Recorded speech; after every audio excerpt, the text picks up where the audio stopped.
Bueno, y hoy la región metropolitana enfrenta su cuarta preemergencia ambiental consecutiva y las condiciones parecen no mejorar. Vamos a profundizar en este tema y estamos junto al doctor Raúl Morales, que es director de Ciencias Ambientales de la Universidad de Chile. Muchas gracias por acompañarnos. No, encantado de estar aquí, Vivian.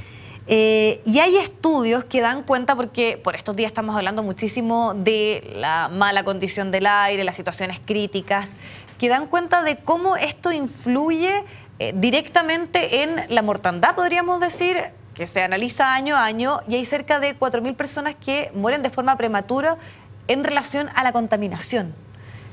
Bueno, sin duda, hoy día se están haciendo estudios en donde se puede correlacionar lo que son las afecciones respiratorias, principalmente, o las enfermedades cardiovasculares, en los días de episodio o en los días posteriores a los episodios. Y ya han transcurrido suficientes años como para saber lo que está ocurriendo en nuestro país y particularmente en Santiago.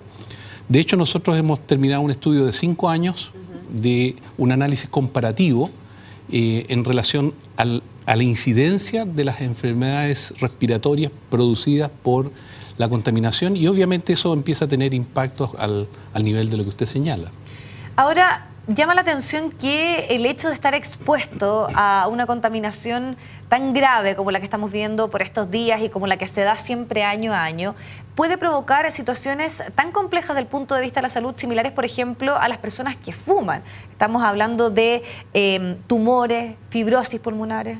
Bueno, por eso que yo creo que no basta solamente las medidas preventivas a nivel de ciudad, como se han venido estableciendo en los últimos 10, 15 años respecto de capturar el polvo de calle, mejorar la calidad de los combustibles, ver las vías reversibles para el transporte público, etcétera, sino que también hay que empezar a tomar medidas mucho más directas en la población.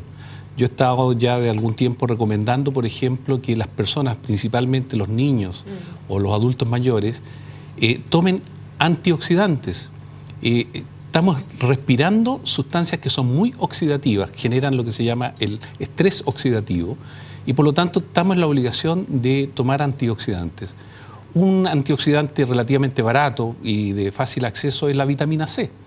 Por lo tanto, creo que debieran haber políticas públicas para ir en ayuda de sectores que son más vulnerables desde el punto de vista socioeconómico y donde se están dando los impactos mayormente, no solamente en Santiago, sino también a nivel regional. Necesitamos políticas públicas que vayan a mejorar las energías y, por otro lado, que vayan a salvaguardar estos aspectos de salud.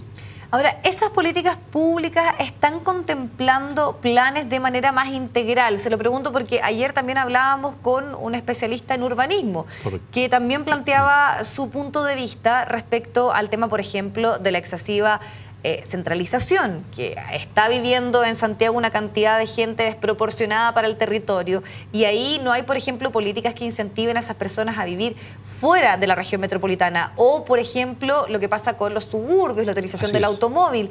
¿Cuál es su opinión respecto a eso, a cómo se está abordando este tema? Bueno, ahí hay un problema grave que lo venimos anunciando ya desde hace varios años. Santiago no puede crecer más en su radio urbano.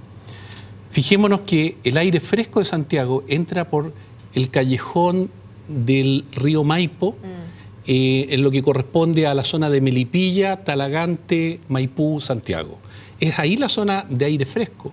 Y si nosotros lo llenamos de población, zonas que eran rurales, vamos a tener problemas más graves a futuro. Fíjense que muchas de las medidas que se empezaron a implementar ya desde los años finales de los 90, medidas generales para la ciudad, hoy día ya no son suficientes producto de la gran población que hemos ido instalando. Las mismas medidas para el control de la calidad del parque automotriz. Hoy día muchas familias tienen ya 2 autos catalíticos. Entonces la solución no se está dando por esa vía. Y por otra parte tenemos que entonces generar políticas públicas específicas. Hoy día, si analizamos la cantidad de episodios críticos, más del 70% ocurren en la zona norponiente de Santiago, sector como Pudahuel, Cerro Navia, Quilicura, etc. Y resulta que, si lo vemos también desde un punto de vista socioeconómico, son comunas altamente densificadas, con niveles de ingresos más bajos y por lo tanto con uso de combustibles más baratos, como leña, carbón, parafina. Sí. Por lo tanto, deberían haber políticas públicas que fueran orientadas a quienes viven en ese sector, tener energía eléctrica más barata. Subsidiar ahí el Estado. Gas más barato, de manera que entonces ellos puedan mejorar la calidad de vida a través de mejorar su calefacción, por ejemplo, y eso va a incidir en un costo menor para el país en lo que es salud pública a la larga. Me gustaría ir un poquito más allá, porque cuando a eso de los 90 yo creo que se empezó a hablar bastante de este tema, de cómo bajar la contaminación en nuestra capital. ¿Usted podría decir que muchas de esas medidas que rigen por estos días, por ejemplo, el convertidor catalítico, cuando gran parte del parque automotriz en este momento tiene sello verde, como la restricción, son medidas que ya han quedado un poco obsoletas para poder darle un freno a la contaminación? Porque para muchos está la percepción de que hemos ido empeorando en vez de mejorar. Sin duda que la densificación poblacional no es la de hace 15 o 20 años atrás. Y eso entonces se transforma en un problema permanente de la ciudad de Santiago. Por eso que la primera medida sería parar el crecimiento del radio urbano. Ese debiera ser una situación tan dura de cambiar que permitiría entonces generar migración hacia regiones. Por otro lado, el tema de ir a solucionar ahora sectores específicos. Ya no basta que paralicemos la ciudad. Fíjese que tenemos que hacer un cambio en la legislación respecto de la norma del promedio móvil de 24 horas. Eso hoy día no sirve. Nosotros vemos que en general los picos de mayor concentración ocurren a las 10 de la noche, 11 de la noche, y se está anunciando la preemergencia o la alerta para el día siguiente.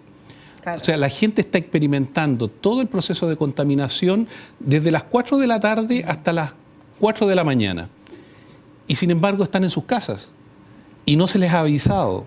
Y sin embargo entonces estamos pronosticando con un modelo que es bastante, yo diría, deficitario. Ya respiraron ese aire en al día condiciones. Siguiente. Entonces tenemos que hacer cambios en la normativa, tenemos que buscar mecanismos de avisar a la gente no con 24 horas, sino que con 12 horas o con 10 horas de anticipación, y empezar a generar políticas públicas sectorizadas. Yo creo que ese es el deber moral que debe tener todo gobierno respecto de ir en el alivio de los que están experimentando los mayores problemas. Fíjense que gran parte de la contaminación que se concentra en estos sectores norponientes de Santiago, resulta que viene de trasvasije de las zonas de alrededor. Y lo están experimentando ellos. Entonces debiera haber una medida compensatoria. Ahora, no puedo dejar de preguntarle porque ha existido una cierta, no polémica, pero la gente tiende a pensar de que es poco serio tal vez plantear esta situación de los asados. Sí, lo he escuchado. Que se ha hablado muchísimo, sobre todo porque estábamos en un ambiente de Copa América. Como organismo técnico, ustedes que han estudiado este tema, ¿puede efectivamente existir una incidencia en la calidad del aire, el hacer o no hacer un asado? O sea, primero tenemos que entender que el tema de la contaminación de la ciudad de Santiago nada tiene que ver con los asados.